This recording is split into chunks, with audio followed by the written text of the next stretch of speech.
Hello everybody. So I was not planning to shoot this video. I'm here on my Hopniss trellis and I decided I was going to weed it for now, start in the middle, and I didn't expect to run into any of the actual Hopniss.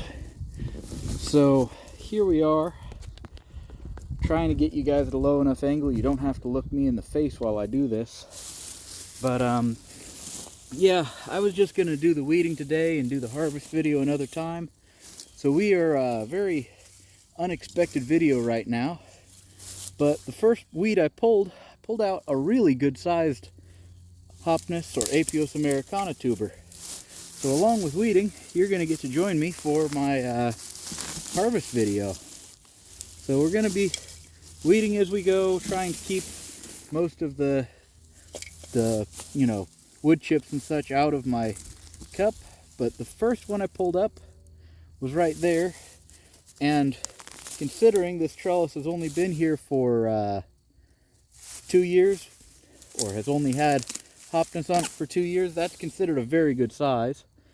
But they're connected by lengths of root, like beads on a string. So if you're curious about how to harvest them, you just very gently follow that string and you'll find more and more. They don't tend to go very deep. They like to skirt right along the surface and the mulch, if there is mulch. Yep, there's another string that has more of them attached. I may disconnect you guys in a minute to get a better view, but yeah, we're just going to start working our way through here. I'm not trying to harvest all of them, because as long as you leave a couple, they'll come back. They are a perennial food source. And unlike a lot of other tubers that disappear each year if you aren't the one to harvest them, these will just get bigger and bigger and bigger the longer you leave them be. So you normally harvest Hopniss every couple of years. I apologize for all the movement, but harvesting at the same time as doing this video is proving a little bit difficult. But yeah, they like to grow under rocks and mulch. Oh, nutritionally they're very similar to a potato, but with 3 times the protein. They are sorry, I'm saying a lot of ums because I'm not focused on the video, I'm focused on the harvest. I'm also just incredibly excited. But these are a very, very tough, very, very reliable plant. I do believe this weed that I've been chasing and rubbing my hands all over is poison ivy, I've just realized. But as long as I haven't damaged it, it shouldn't have produced anything yet. So we're just gonna yank that up and throw it aside in hopes that I didn't get it all over me. I'm fairly resistant to poison ivy anyway, so I'm a lucky individual there. I thought I was chasing a Hopniss root. They're both vines, and they both will root along the floor, so they have a lot of similarities, but I could tell that was just too woody to be Hopniss. So yeah, we're just gonna be weeding this area. There's also a sunchoke, so I may end up harvesting some of it. They grow great together. The Hopniss is a bean, it is a nitrogen fixer, so it will continue to fix nitrogen. And the sunchoke will grow in very poor soils. It'll do better in better soils, but it will grow in very poor soils. So it's actually a great way to get poor soil going, especially heavy clay. The area around the sunchoke is actually far easier to harvest right now because it kind of helps soften up the soil.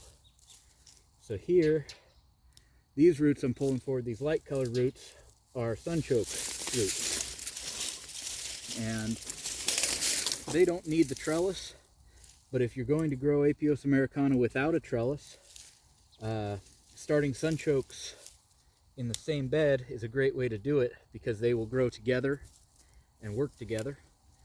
The sunchokes will form a trellis, the Apios will climb it and give it fertilizer, give it nitrogen. So they work together in pairs quite well. So here's the sunchokes popping out of the ground. But yeah, those Apios Americana are going to be the center point of the video. I'm just digging my way through. I guess this is going to give you an idea of what the harvest is really like. Oh, pulled up a big chunk of grass there. But every chunk of grass I pull up is less I'll have to worry about in future years. Oh, digging up biochar. I should probably shoot some more videos on biochar one of these days. But it's a very cost-effective, very long-term way of improving your soils.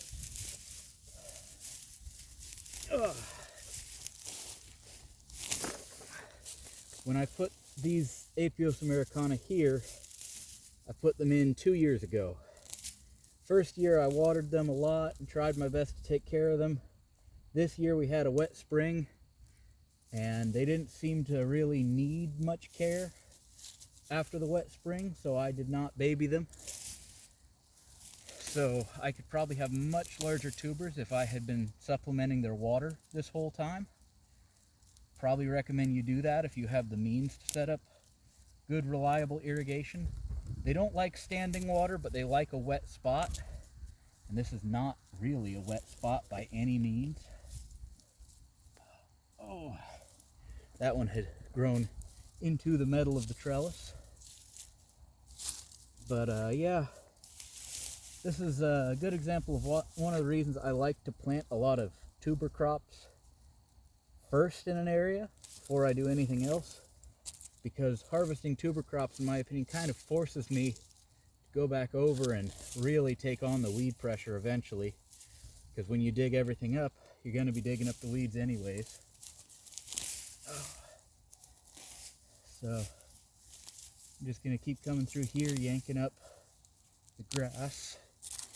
It's strange, I planted all of my Apios Americana tubers right along the trellis, but I'm finding them in the middle.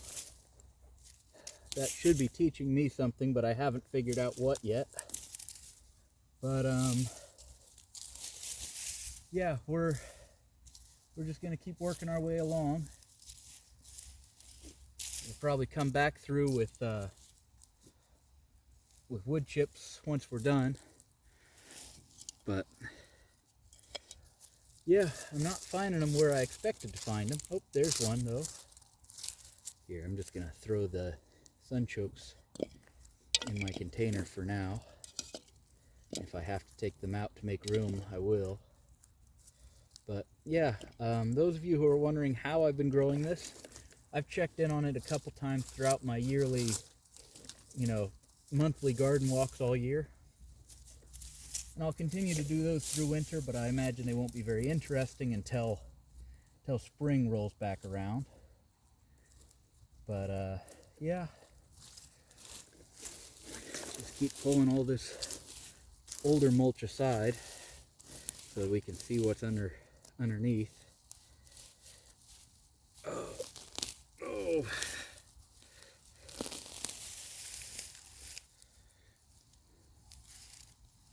Yeah, pretty sure I just dug up a whole bunch more of that poison ivy, but even if I break out today, at least I won't have to deal with it again in the future. I'm starting to think that there won't be any more in the area I'm digging right now. But I'm still doing my weeding thing. I don't want the grass to be encroaching further and further in to this trellis area. So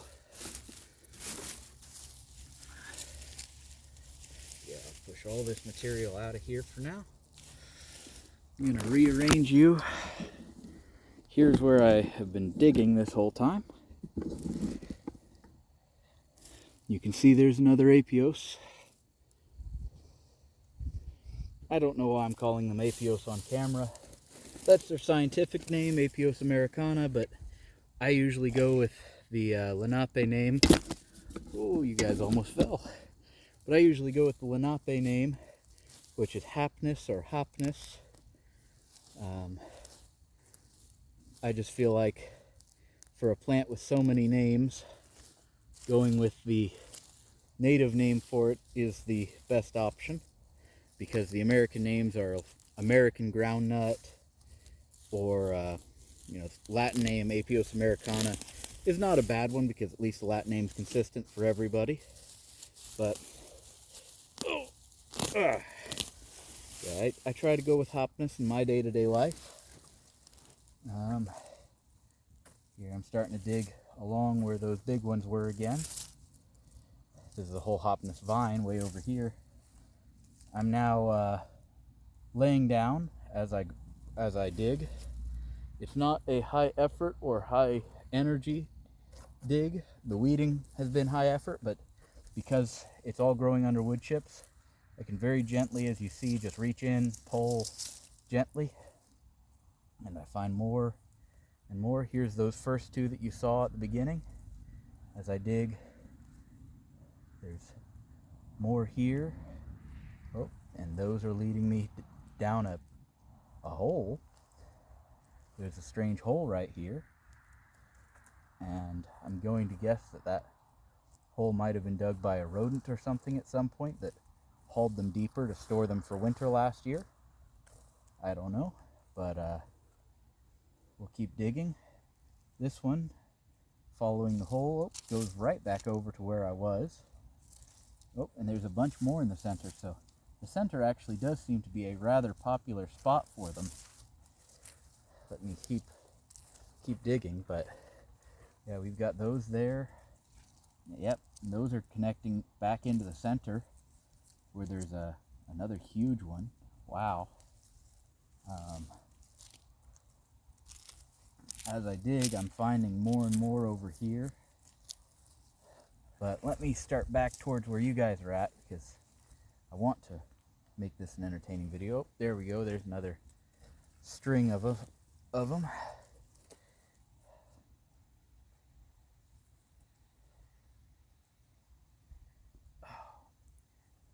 Yep, digging down into that strange hole or gully that I found. I'm not feeling a tuber down there, but it could just be way deeper. I'm going to let it go. I don't have to get every single one, like I mentioned. Leaving any just means that the plant will come back. Alright, let's keep on moving, keep on digging up the tubers. Oh.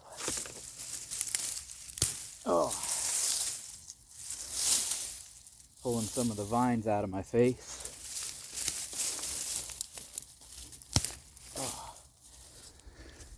Yep, not a lot of point in all this weeding if I can't even get in there to keep the work going.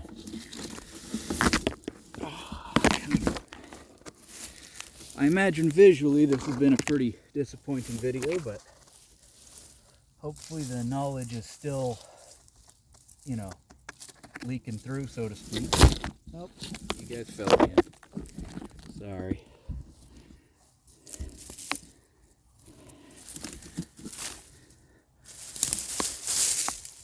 All right. I'm gonna keep on moving this way. Keep on finding more of them along the string. Keep on weeding.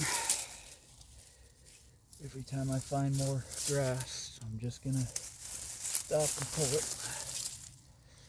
It's weird, all the grass is basically just growing where I originally put the tubers at. Oh, that was connected to a tuber for sure.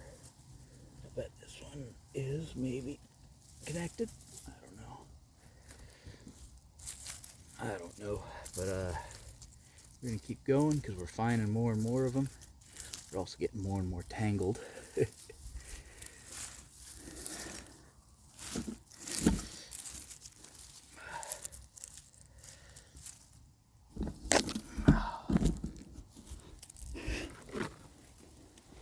Getting further and further in without being seen is difficult. Oh wow, finding more huge ones. Yep, All I'm doing is weeding the grass, and I'm finding them.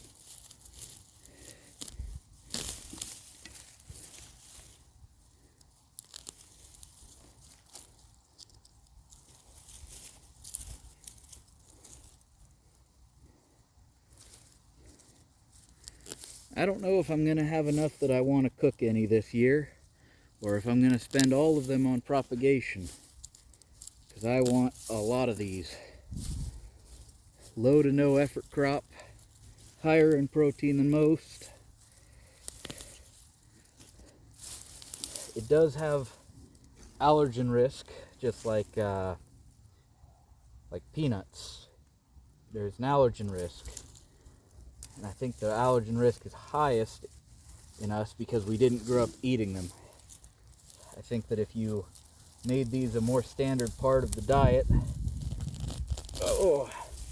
made them something that you encourage children to eat while they're little, just like peanuts, I'm betting that that risk of allergen would be greatly, greatly reduced.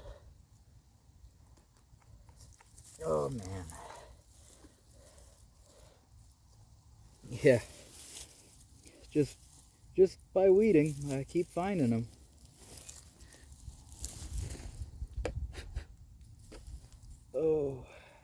Oh man. The size of them that I'm finding over here. Seems like anytime I don't have the camera pointed at what I'm doing, I just find some monster sizes. I'm gonna move you right over here. Grab up this patch of grass and try to yank it. Nope, that one mostly just broke off, but yeah. Every time I pull, I find more of something or other.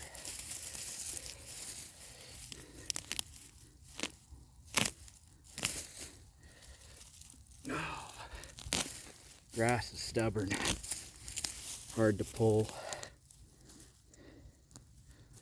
but yeah, I just keep digging. Oh yeah, yep, big ones. And that one split into 2 strings. That string goes over here. Just gotta, oops, I accidentally pulled those off of where they attach, but oh, there's more underneath there. And there's what the end looks like. You can see that's not broken off. That was a growing tip. Had I not harvested this year, it would have continued to be a growing tip further and further.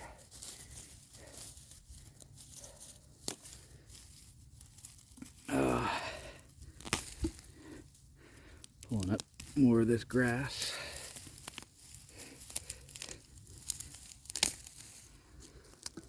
So, I guess on the topic of sunchokes, I should start to talk a bit about varieties and options like that. There isn't a ton of varieties out there to choose from. The plant itself was not really on the radar of anyone for a long time. It was just another weird weedy plant that settlers and such learned from the Native Americans to eat, and they used it for a while, and then they figured out more and more ways to grow the crops they were used to in this environment. They turned the land into something more similar to what they were used to growing in, and they gave up on it. They just kind of treated it like emergency food, but they didn't really propagate it. They didn't really improve it. Nobody really improved it for a long time. So it just kind of existed as a really healthy wild edible. But here in the modern day, Louisiana State University, oh, would you look at that? That is cool. Those are not Apios Americana roots. Oh, I dropped one. Those are actually the rhizomatic bacteria that it partners with to fix nitrogen. So by seeing that, I know that there is some soil health in my area that is good and healthy and good for the soil. That is a very good sign to see. Those little clumps on the root, they're a very good sign. Oh, because for those that don't know, beans are oftentimes said to fix nitrogen, but the beans themselves cannot. The beans have to partner with a rhizomatic bacteria. The rhizomatic bacteria is different for each species, and well, you've got to have the right one for the area you're in. Oh, well, here's a huge one. Let me see if I can hold you in my hands. Right here's a huge one with a big thing coming out of it. That's the mother. That's where I planted one, and all this life from this year has come up from it. And I'll bet I'll find more like that. As much as possible, I'm planning to leave the mothers in the ground. So I will pick the others off of it and around it, but to my knowledge, these mother roots are perfectly capable of surviving from year to year, and they will just keep getting stronger and stronger. And oh my God, there are some huge ones down there. I knew I had planted them too tight and too deeply when I planted them, because I was expecting them to need to be deeper. But wow, some of the ones that I'm finding deeper, that have probably been there for longer, are huge. Yep. So definitely some really huge tubers down there. I didn't think to bring a trowel or anything, because normally these don't end up that deep, but we'll focus more on that in a bit. Just more of the weeding right now.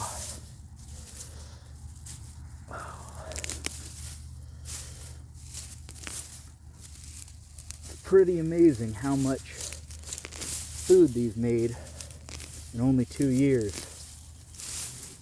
I'm told these are an improved variety.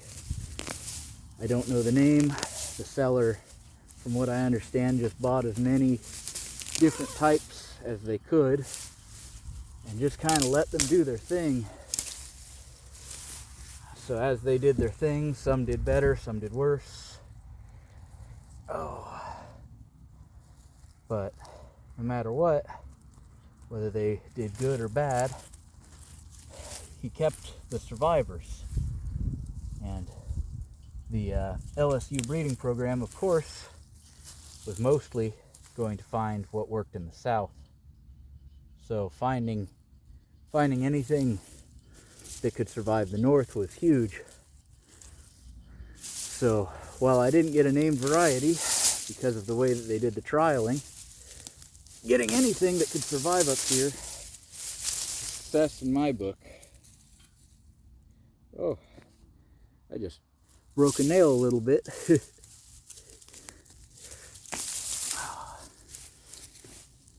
All right.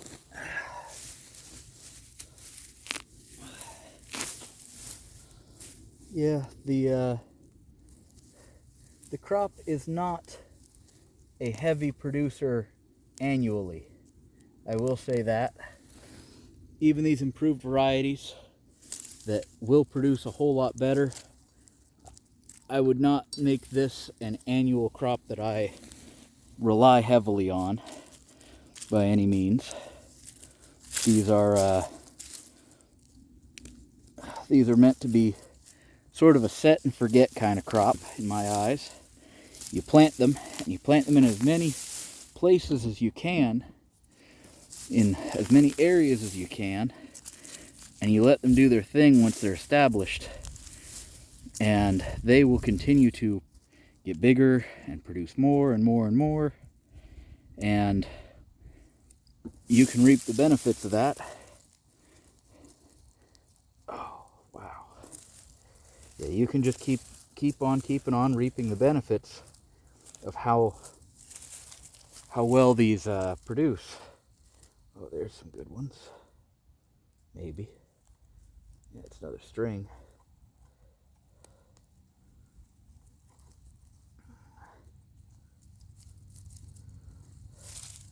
But yeah, these just keep on producing. More and more every year that they're in the ground. They fix their own nitrogen, so you don't have to really worry about fertilization. Just find them a spot they like. Give them a hell of a lot of mulch, because they do like their moisture. And mulch really helps to hold in moisture.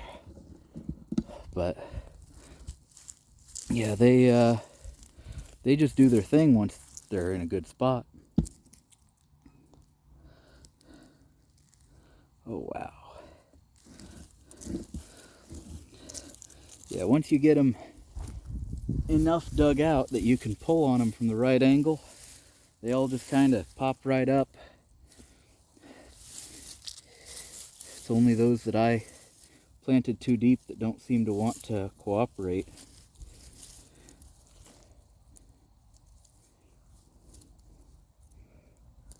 Oh wow. Okay. Okay. Look at that.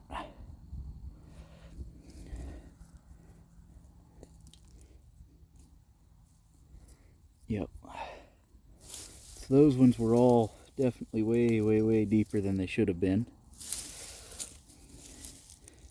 And because I planted them way deeper than I should have, I had to fight for them.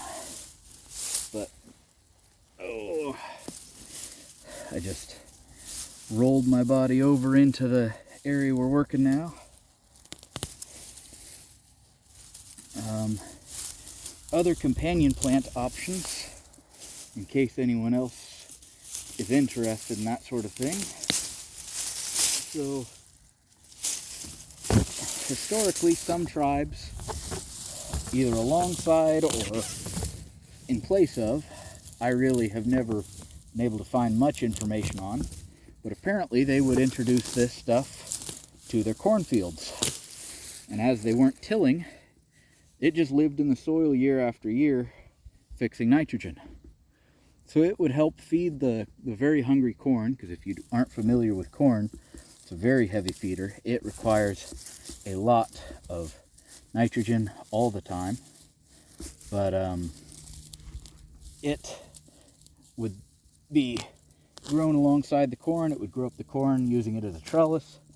And then in hard times, every couple years, they'd go in and they'd dig up the Hopniss, and they'd leave the smallest tubers. And the smallest tubers would then repopulate it year after year. Very simple and effective partnership. I don't know, like I said, I don't know if they grew it exclusively without any of the three sisters to help out, or if they combined it in some way. But certainly, if you have a tall plant that it can grow up, you could combine it together with that. The main thing I'd say to be wary of and to avoid is worrying about if you've got another plant that is producing tubers close to the surface. If you haven't picked up on it by now, for the most part, this stuff will only produce tubers right on surface level. So if you plant it with a deep growing tuber, that's no big deal. Deep growing tubers like sunchokes that you can't really dig up without a shovel don't compete for the soil space that these guys do, because they're just so much deeper down. But there's plenty of other things that will be competing, and competing quite hard for this same soil space. A lot of rhizomatic plants. It's a tropical example, but I definitely wouldn't pair it with ginger, that's for sure. Oh, wow.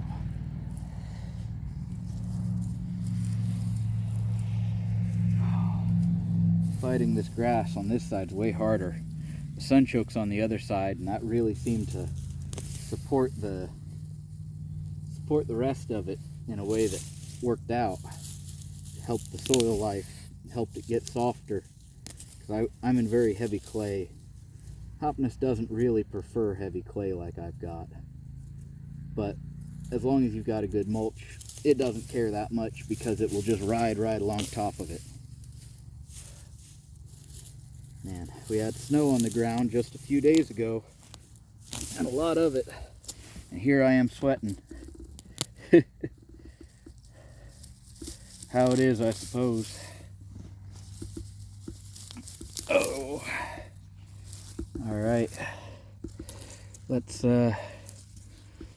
keep digging. Let's keep following the sunchokes, the directions they've been going. Okay. So whatever that in the middle is, it's getting in my way. Looks like that was just some kind of grass rhizome. Okay. So pulled up there as I keep going. Yep, right there's another.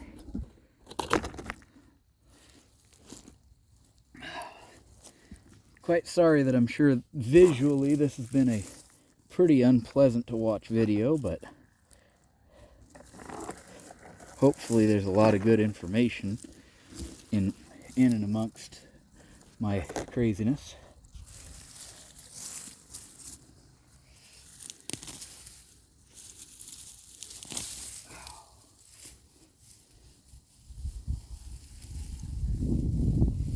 Still working as I go on weeds, of course.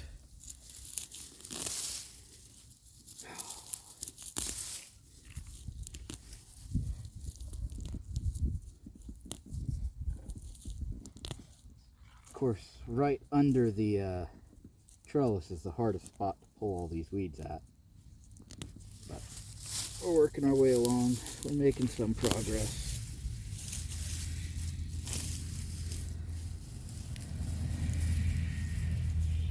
I was honestly expecting most of the sunchokes to be on the outside of the trellis. Not sunchokes, Apios to be on the outside of the trellis, but I don't think I have found any there, anywhere I put them. Maybe one or two, but for the most part, everything's just the opposite direction. And here we have, oh, chicory. Just another naturalized species. I don't hate it, but I don't need it here, that's for sure. Definitely don't need the long stalks from last year here. So I'll pull those through, and that opens up this area to slowly work through. Oh yeah. Yep, more sunchokes. Lots and lots of them. And there's the growing tip on that one again.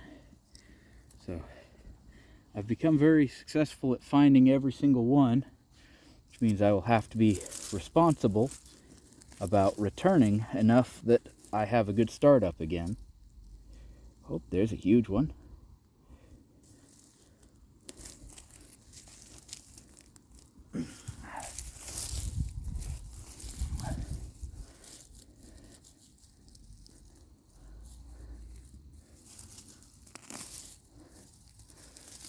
So, as I work, I oftentimes think about what I would ask you guys if I could hear you guys answer back. So those of you who have made it this far, what would you like to see next from me?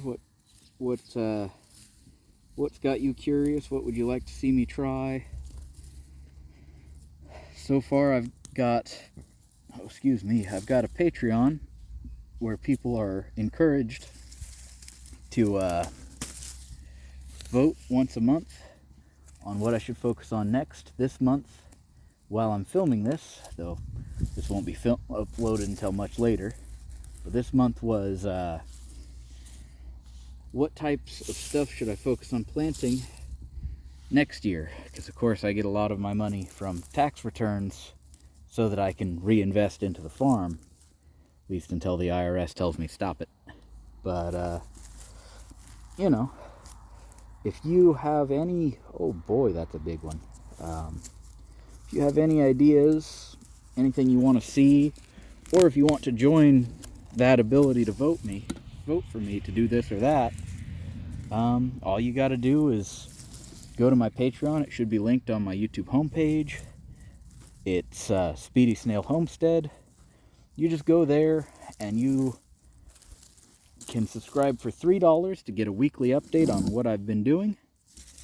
Sort of a behind the scenes blog post each week. Or you can go and, what's the words? Pay $5 to have that and the weekly vote. You can pay, what was that amount? I think it's $10 for me to do a live stream for you guys. I've had a couple people already go with the live stream, but then they say that they don't really do live streams, so I haven't started doing them yet. But you know, if anyone comes in at that price range, they just got to ask me to start doing them, and I'll start doing them for sure. And I think 15, I offer a 30-minute consultation once a month where I can talk with you one-on-one about your land, your plans, your hopes and dreams for it, so that I can try to help you reach those.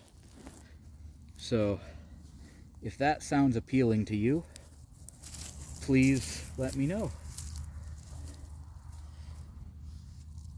I do have one plant in the middle of everything here.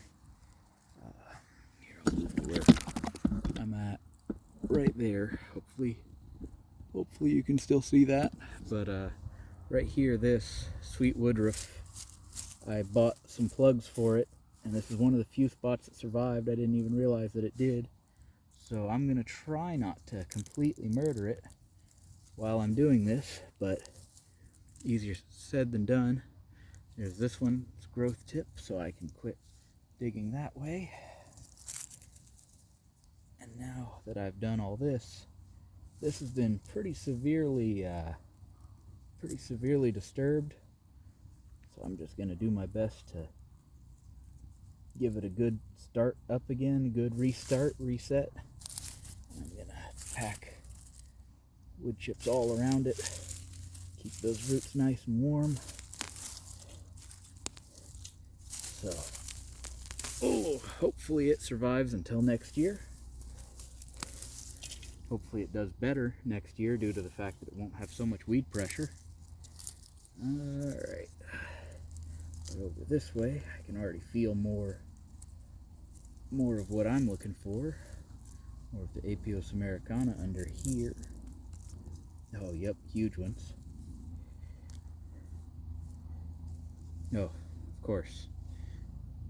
I just found the rest of this. And I found more Apios Americana under it. Some nice big ones. So I guess I'll have to save this off to the side and replant at the end. Hopes that it survives. It hasn't done well in my environment, but then again, I did just buy plugs and just throw them on the surface of or throw them into the soil, water them in, and pretty well forget about them. So plugs are not really big enough for you to do that kind of abuse. You should take better care of them. But the place I was buying them had them so cheap that I just gave it a whirl.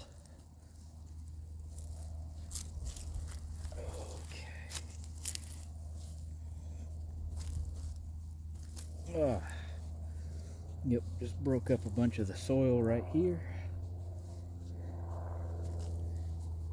Get it nice and fluffy. Now I'll try to get this back in the ground.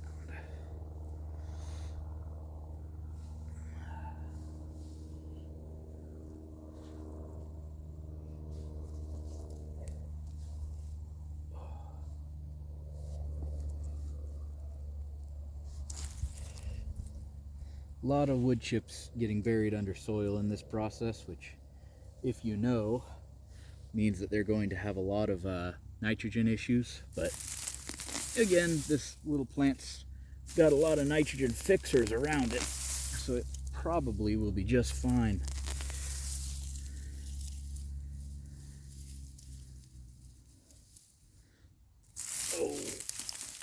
Okay, here we go. Bit by bit, getting through all this grass. Now that I'm a little closer. Yep, my hand's in the right spot. Let's start pulling. Oh, I pulled off that end. That means that there's still some in here if I can just find them. If not, that's okay. The more of them that I leave, the more we've got going for next year.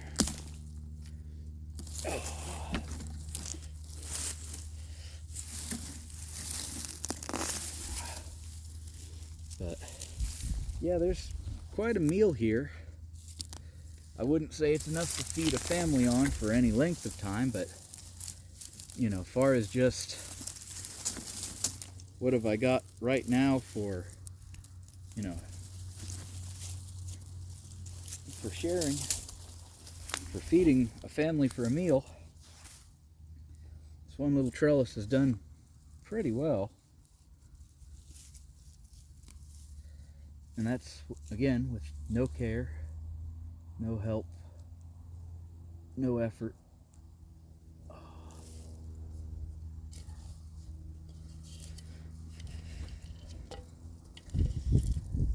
It's starting to get so many sunchokes that I think I'm going to dump, not sunchokes, Hopniss. I'm going to dump my sunchokes right in the middle where I won't be able to miss them. I'm just going to fill this little container with the Hopniss I've got so far.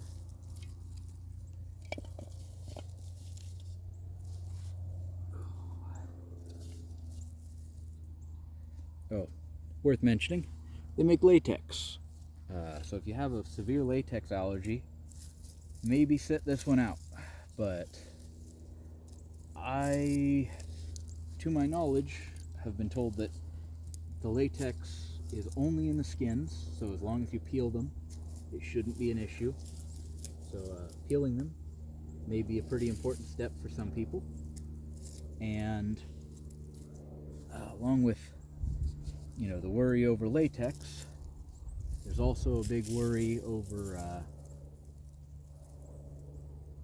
oh no, I already covered the allergy actually, sorry.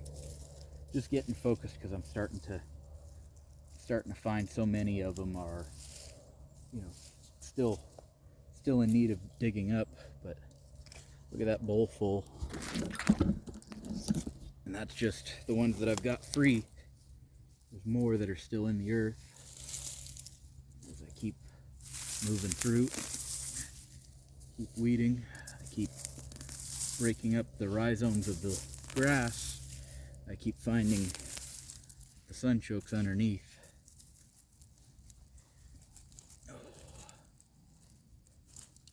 Yep.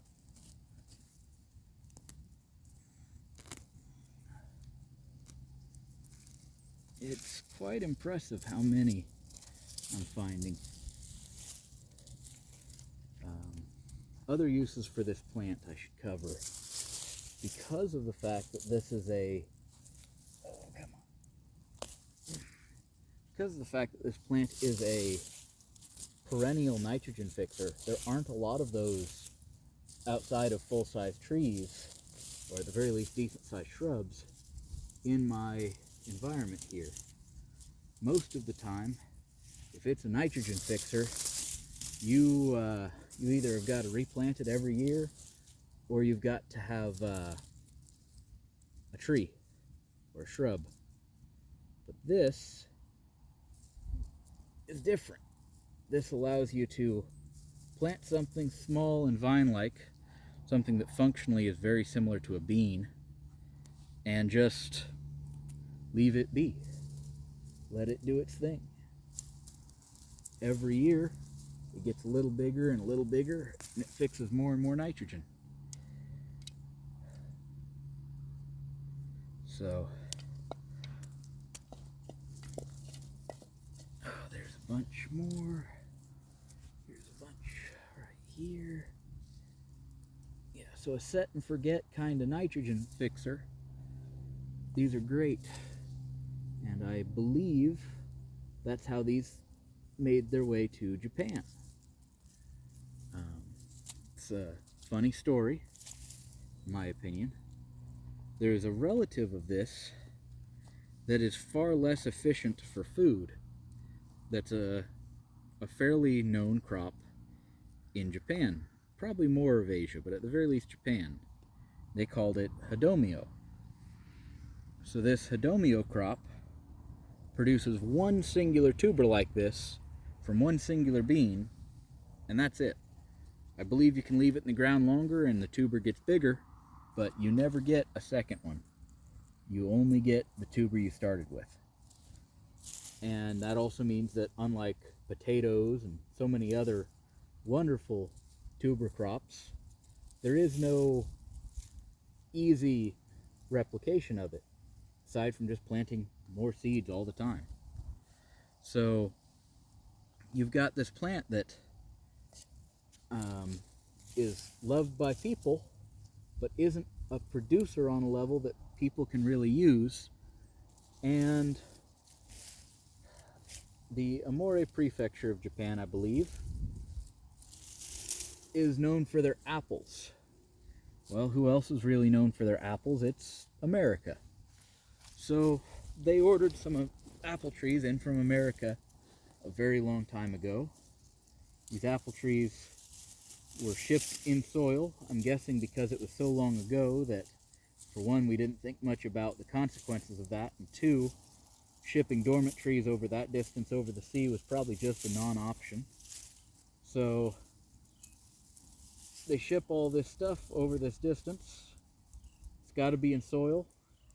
They plant it, and they find a plant that looks quite familiar to them growing. It's in the Apios family, but it's not the one that they're used to. It's Apios Americana. So they try it, they find it tastes very similar, it functions very similar in food and dishes, and they start using it. It was never the intended plan for them to have it. It was the apples they bought. This was probably just being grown by the farmers in America as a nitrogen fixer that was low maintenance, something that they could plant once with their apple trees and forget all about it afterwards. So, oh, wow. I believe that I just chased this one all the way to a mother, so I'm not going to keep digging there. But all the way around, I've been weeding and weeding and weeding. Should be far better sunlight through here next year. I almost wonder if sunlight is actually working against me here. As much as I've heard these do well in full sun, can't help but notice all the ones that are growing best here are in the middle of the trellis where the weeds were at their worst. Sunlight was at its lowest. Okay, I'm starting to run into more of the tubers. So I've got to scoop forward. But yeah, big container of them already. Almost stuck you guys in the container. Alright. So, also if you're ever wondering how much work it would take to weed one cattle panel trellis, here we are. One cattle panel, and we're just working our way through it. Huh. Those look just like potatoes, not Apios. I think those are potatoes. Must have been potatoes that escaped my harvest earlier the year. Oh wow, look at that big one.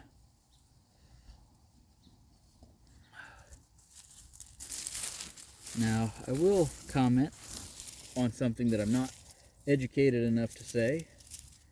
So I'm warning you that I'm not educated enough to say it before I open my big dumb mouth.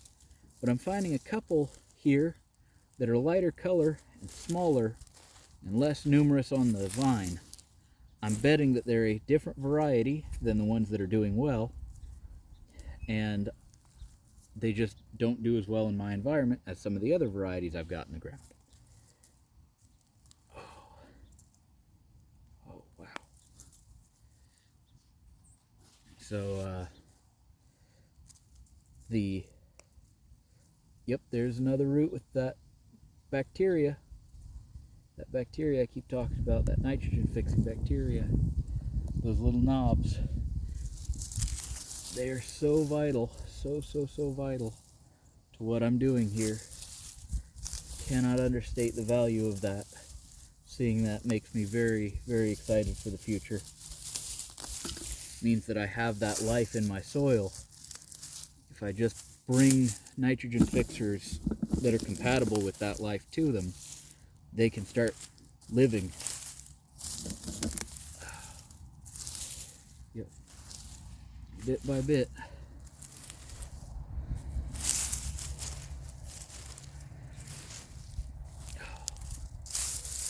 Sorry again, this has been a very boring, quiet video, but you know, if nothing else, it gives you a little peek at the reality.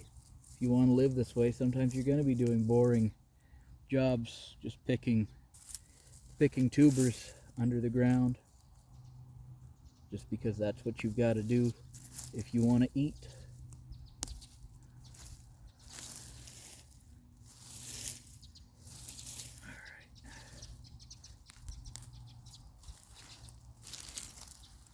I'm going to scoop my body in closer again. Here we go. In really close. Yeah, that's a potato without a doubt. So I still had some potatoes in the mix.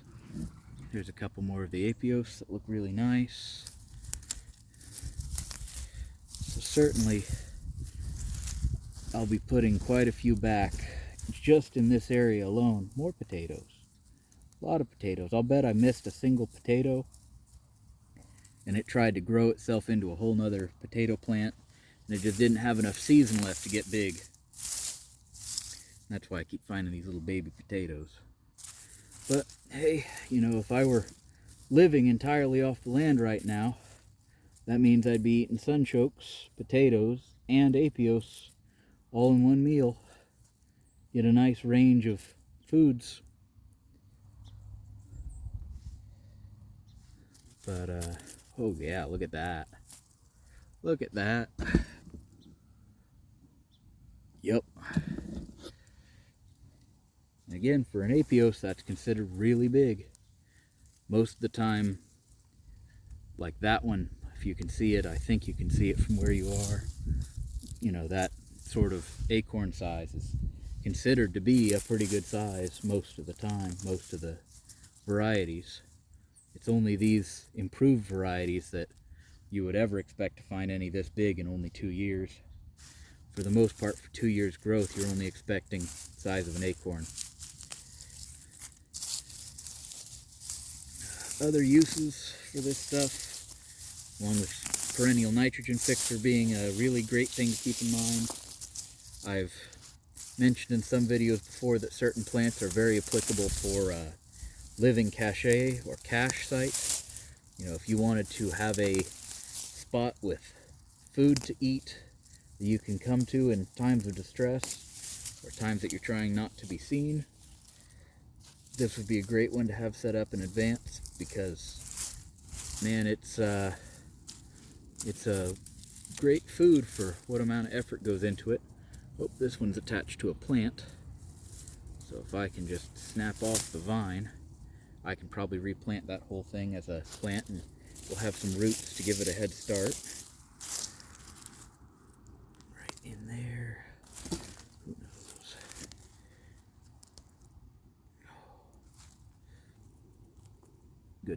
Good little ones.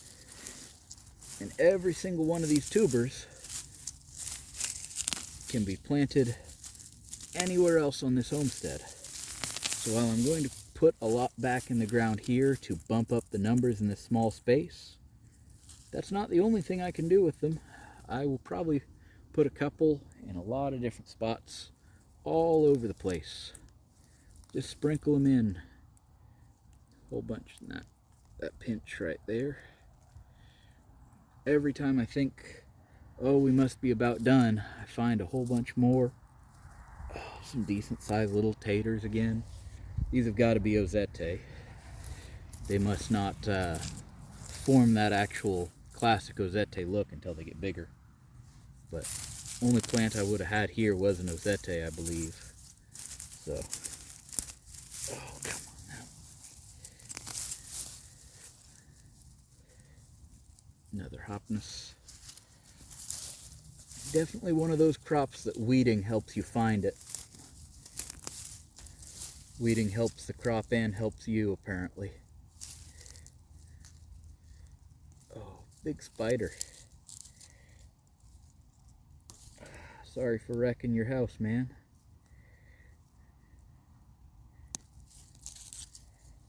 I really try not to mess with the spiders any more than I have to. This one's a mother. Didn't mean to pull mothers up like I said, but you can see that's where it was coming out of the ground, and all those different directions had a bunch of different ones on it. Oops.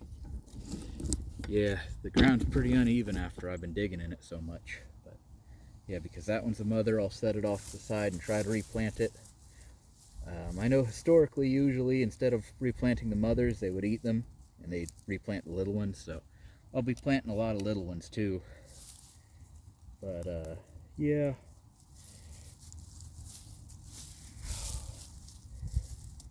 So much to do.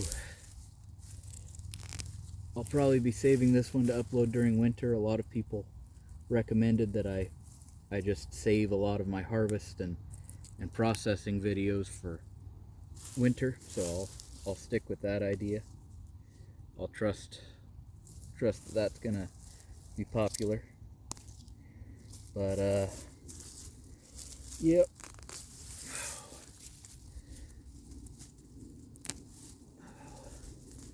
I've got to do this, and I've got to bury some really frost sensitive stuff deeper down. Alright. Can scoop further in now. More potatoes. I was absolutely not prepared for the level of production that I've found in here.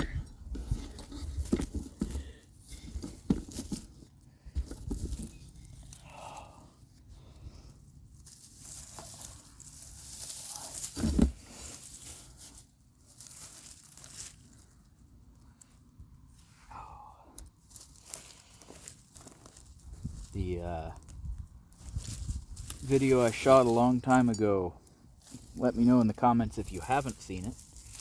If a lot of people here haven't seen it, that means maybe I should shoot another. But I talked about growing, potatoes in wood chips. For those of you who have heard of the Ruth Stout method, she started growing potatoes in a way that was easier because she was a very busy woman. So she didn't have time for all the steps that normal people make to plant their potatoes. So she just laid them on the soil surface, and after she laid them on the soil surface, she just covered them in straw or old hay, whatever she could get her hands on cheap, and just left them be. The straw from there worked like soft soil. Potatoes like to grow in softer soil, and so they grow really big really quick in the what's it called, in the straw. And if you have access to straw cheaply, there's nothing wrong with doing it that way. The potatoes' roots will go down and find the soil, and they'll get the nutrients they need from that. But they like to stay cool, and a lot of mulch keeps things much cooler. So they like to stay cool, and they like to stay moist but not wet. The mulch helps a ton with that. So those combined traits make growing potatoes in mulch much better. But I wasn't sure if they could handle wood chips. Wood chips are, of course, much harder, much heavier, much sharper than straw. And I do find I lose some potatoes to them actually getting sliced open by the actual, what's the word, the wood chips sharpness. So it's not 100% flawless by any means, but I have a essentially infinite amount of free wood chips where I am. And if I have that resource, why wouldn't I want to take advantage of it and grow in it? But, you know, no idea what's going to work, what's not going to work. So, you know, looking into it more and more, I decided I couldn't find anyone talking about testing, what's the word, potatoes in wood chips. So I'll be the guy that tests it then. Maybe someone did test it and I just couldn't find their studies. I'm not going to claim I'm the first to have this idea by any means. But I went out and tested it and found that the losses are acceptable because I got such a better harvest out of it than I ever did from any other method I had tried. So if it improves my harvest by such a huge margin, even though I'm losing a couple, it was worth it to me to take it over any other method I had tried, to that point, at least. Still to this point, I've yet to find anything that does me better. Oh, there's another mother plant. Yep. So as I tested it, I found it worked pretty well. And another thing I found is that the wood chips insulate well enough that generally speaking, I actually still have potatoes come up every time I harvest. Whether it's spring, winter, fall, summer, when I harvest, I get more potatoes that come back from one or two that I miss every time.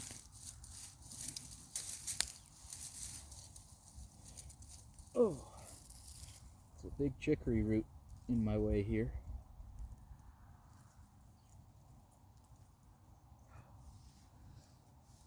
Digging up more Apios still finding more where I'm digging at. Completely filled up that bowl and I'm still finding them and I'm still finding them. Oh my God, that's huge.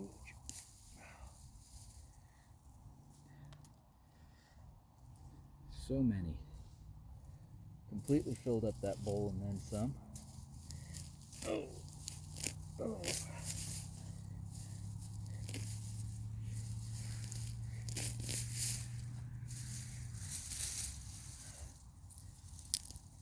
A bit ago I passed by a tree over here. Might as well tell you guys what kind of tree it is. For those of you who have been watching for a while, you already know, but for anybody else, the tree over here that's next to this trellis is a cold hardy almond made by crossing a peach and an almond tree. I haven't seen it survive a winter yet, so I'll report back in spring in that, but it's supposed to be quite cold hardy. So I'm certainly excited to see how it goes. But, oh man.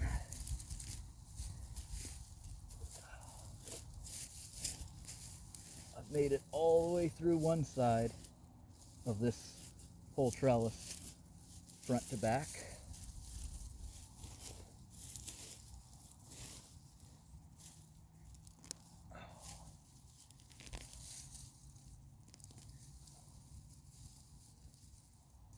But eventually, I plan to have Apios come up all around this tree as well.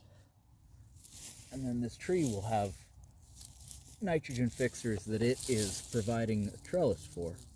Oh my goodness, more potatoes.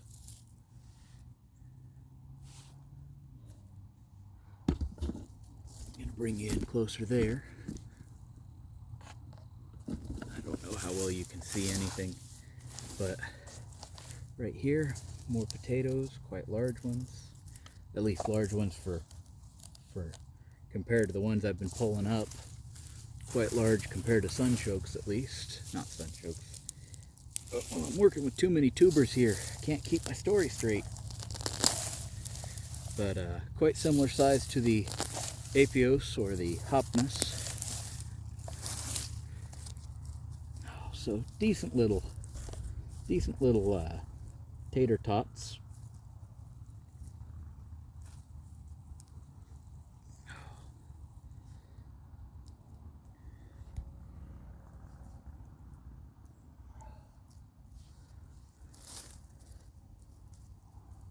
Yep. As I've dug my whole way around this tree at this point, still finding more potatoes actually. I was about to say I'm going to dig down to the actual bottom of the mulch and lay some Apios down there, and I'm finding Apios down there. Yep. But yep.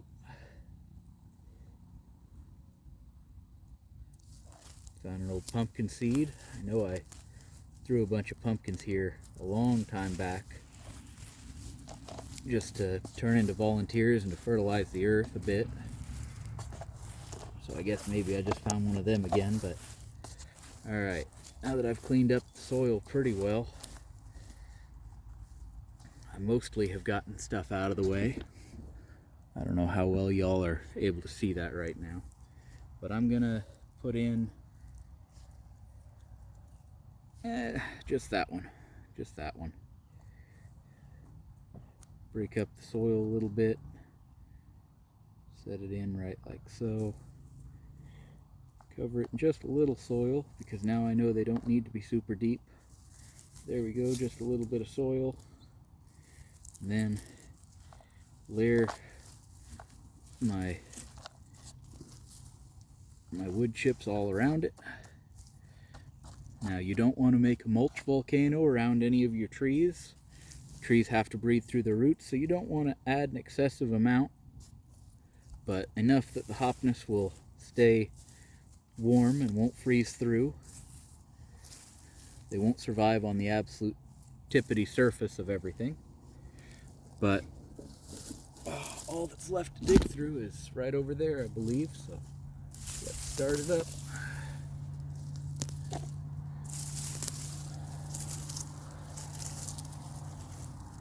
There's some more already, but I'm going to break up the earth a little more first.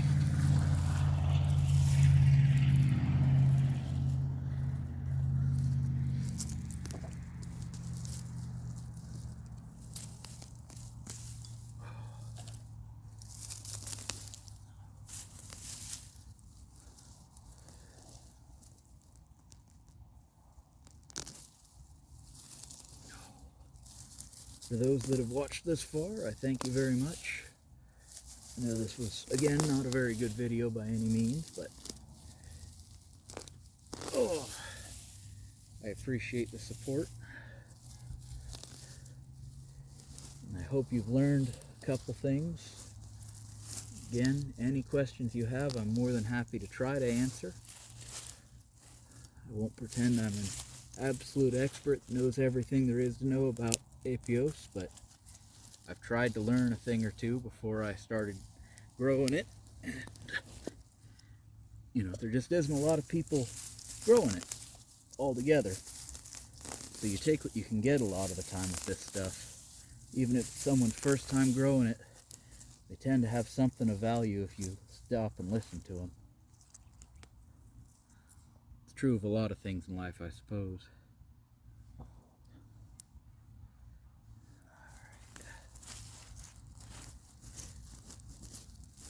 When there's no information, even a newbie's gonna have something to pick up.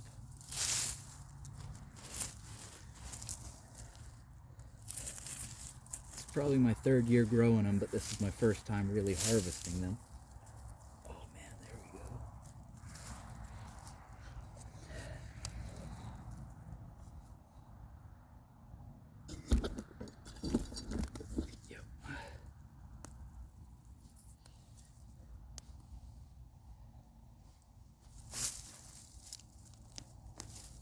Oh my God. That was another mother plant. And it had some huge ones way underneath it.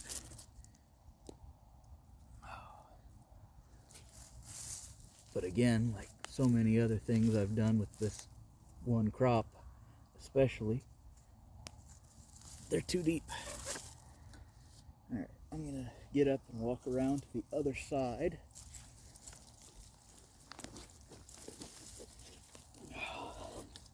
One of the nice things about a cattle panel trellis, if you built it right and if you're strong enough, is you can just reach straight up above you and pull yourself to your feet.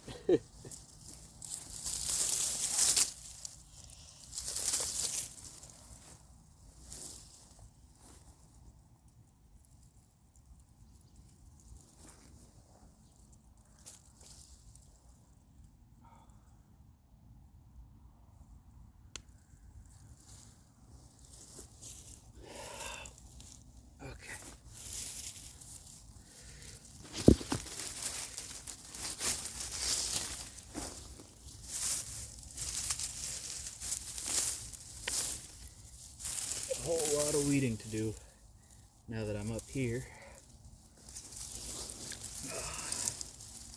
But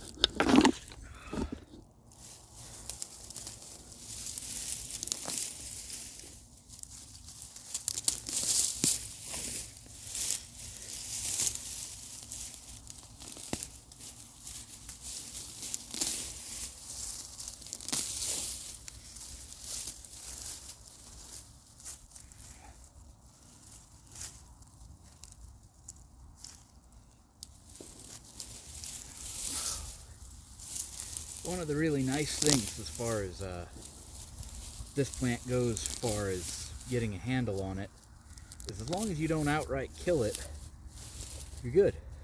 You can keep trying, you can keep going. You might have a crappy harvest because you did something wrong, but as long as the plant isn't dead, you can keep coming back and trying again, trying new things, try it in new locations. Or even if you start it in a spot that's a really bad spot, you know, somewhere that's really dry,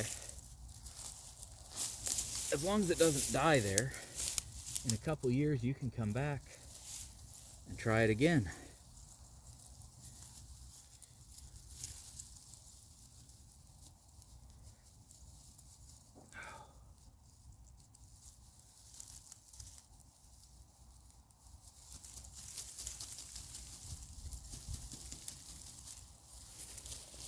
Or if you want to try something different, as long as it survives a couple years, it'll produce more of itself. And if you think, hey, maybe it'll do better over here, hey, maybe it'll do better over there, you can dig it up, collect part of it, and go see. Because it's going to be all right to check out over in that new location.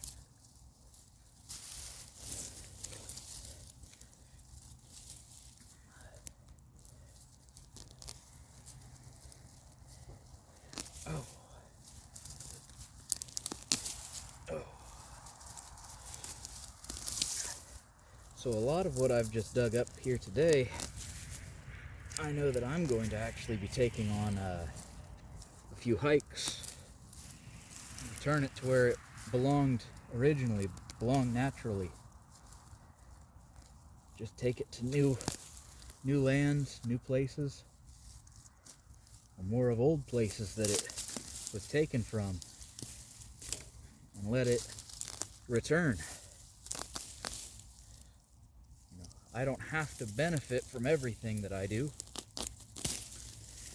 I can be happy if the world benefits from something that I do. Let's head over here a little bit.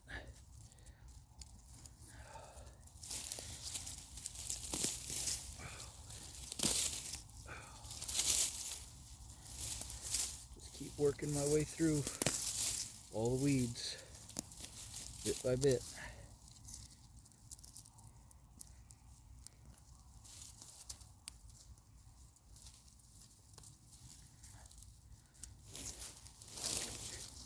Those were some of the only ones I've found so far that were actually on the outside of the trellis, where I expected things to be doing well.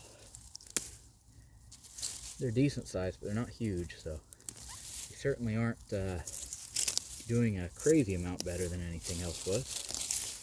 That much is sure.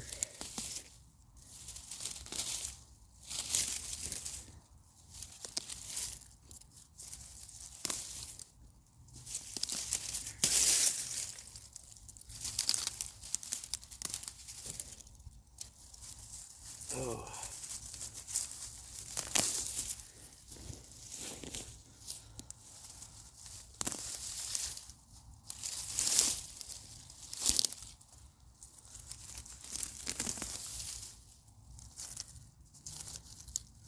Dig up some more biochar. Break that up into the soil. Yeah, I got dead air space. I can talk to you guys about biochar at this point. So if you are interested in it, essentially, oh boy, pulling up a tree, sorry, but what it is just charcoal that you inoculate with something to make it more potent, more effective. Charcoal alone will soak up nutrients and poisons, I should add, anywhere you put it, and it will hold those nutrients and poisons wherever it ends up. So if you want to have a more permanent upgrade to your soil health, soil life, you can get a hold of it. You would be well suited to getting a hold of some biochar or getting a hold of some charcoal, turning it into biochar. The most effective ways of doing so vary quite a lot, but what I would generally recommend is my video on compost tea is a great video for making a liquid fertilizer, very cheap and effective, and especially if you can source it from somewhere that you know already has really good nutrition, then it's a great start. And you can then take all that stuff to your farm or your homestead, your garden, whatever you have, whatever you like to use for the term for it. Bring it there, and it's going to be a great liquid fertilizer.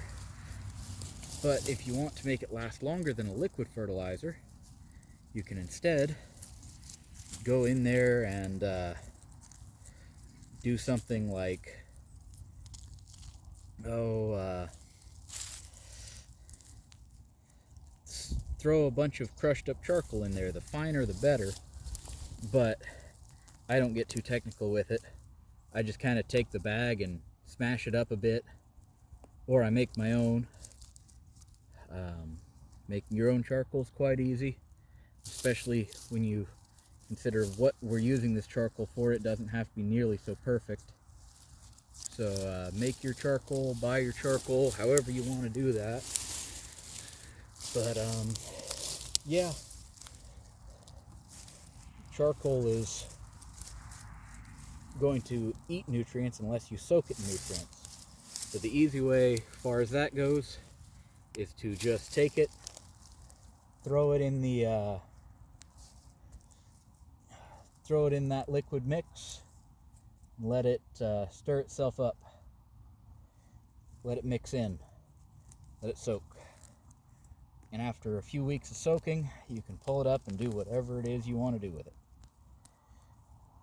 Unless you want to go with something even easier, but gross to most people, and I would only recommend this if you do not plan to sell any of your produce, because people don't like this. You can use urine. That's the not liked option. You can take just a bucket of your own urine, as long as you're not on any meds that would pollute it, and you could just throw your urine into the charcoal, or throw your charcoal into the urine, and it will just soak up all of the beneficial stuff from the urine. Oh. But again, keep in mind, if you're doing that and you're gonna sell the stuff you make, nobody wants to buy stuff that has had human urine used on it. Depending on your area, it's probably illegal. But I stick to the fermented soup sort of method. Alright, we worked our way around all the way around for the harvest. Now we're just finishing up the weeding, unless I happen to find more. Nope, that was a strawberry I just pulled all the tops off of. It'll probably bounce back, knowing strawberries. Once they're established, strawberries are pretty tough here. That was another strawberry.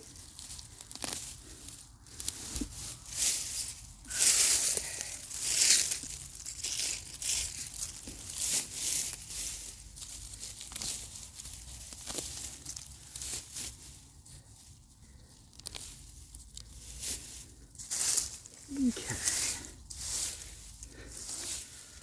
Yep. There we go.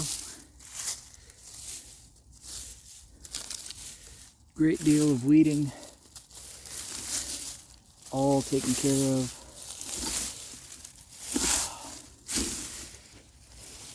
Now for the replanting. This video is already an hour and 20 minutes. I may have to learn how to edit and break that up, because that's a long video. But yeah, there we go. There's my harvest in the middle. There's all the weeded areas. Whew. Big work, big job. But I will see you all in the next video as soon as I can. Goodbye, everybody. Have a great day.